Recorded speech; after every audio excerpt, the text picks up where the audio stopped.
తెలంగాణ ప్రజలు ఆమెను నమ్మరు, తెలంగాణ ప్రజలను కవిత తప్పుదోవ పట్టిస్తున్నారని చెప్పి కిరణ్ కుమార్ రెడ్డి గారు చెప్తా ఉన్నారు. ఎవరు? మన కాంగ్రెస్ పార్టీ భువనగిరి లోక్సభ సభ్యులు కిరణ్ కుమార్ రెడ్డి గారు చెప్తా ఉన్నారు.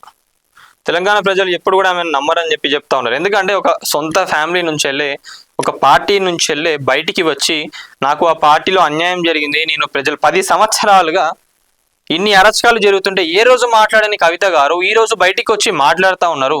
మరి కవిత గారు అరెస్ట్ అయినప్పుడు కూడా బీజేపీలో మరి కవిత గారు అరెస్ట్ అయినప్పుడు కూడా బీఆర్ఎస్ నాయకులు అందరూ బాగా కష్టపడ్డారు నా కోసం, బీఆర్ఎస్ పార్టీ అందరూ వచ్చి ఉన్నారు, హరీష్ అన్న, కేటీఆర్ అన్న అని చెప్పి వాళ్ళందరూ ఉన్నారు కదా.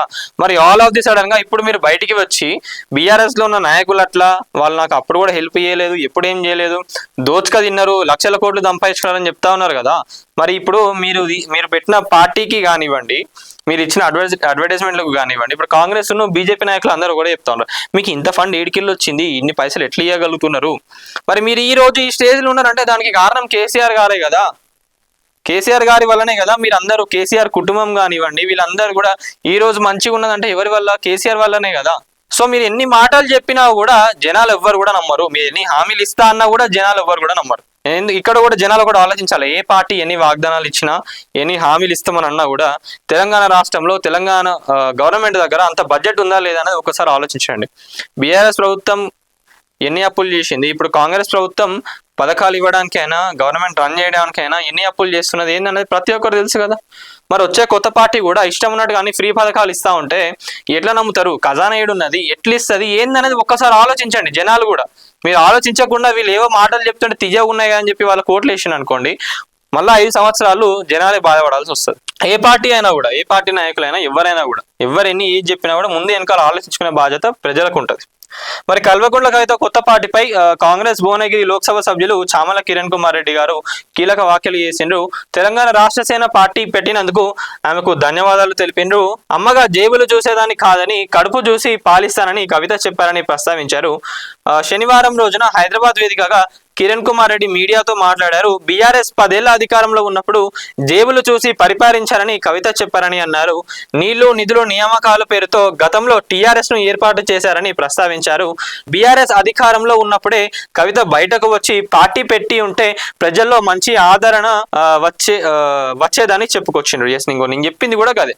మరి 10 సంవత్సరాలు అధికారంలో ఉన్నప్పుడు బీఆర్ఎస్ పార్టీ, అప్పుడే కవిత గారు బయటికి వచ్చి పార్టీ పెడితే జనాలు నిజంగా అప్పుడు నమ్మేటోళ్ళు, నేను చెప్తా ఉన్నా, బల్ల ఉది చెప్తా ఉన్నా, కామెంట్స్ లో పెట్టండి ప్రతి ఒక్కరు. కవిత గారు అప్పుడే పార్టీ పెడితే బీఆర్ఎస్ పార్టీలో ఇట్లా అరాచకాలు చేస్తా ఉన్నారు, నేను తట్టుకోలేకపోతానా, తెలంగాణను మంచిగా చేద్దామని చెప్పి పార్టీ పెడితే ఇన్ని అరాచకాలు చేస్తా ఉన్నారు, ఇన్ని పైసలు దోచుకుంటా ఉన్నారు, ఇన్ని అవకతవకలు చేస్తా ఉన్నారు అని చెప్పి మీరు అప్పుడే పార్టీ పెడితే నిజంగా జనాలందరూ కూడా మిమ్మల్ని నమ్మేటోళ్ళు. ఇప్పుడు పార్టీ పెడితే ఎవ్వరు కూడా నమ్మట్లేదు.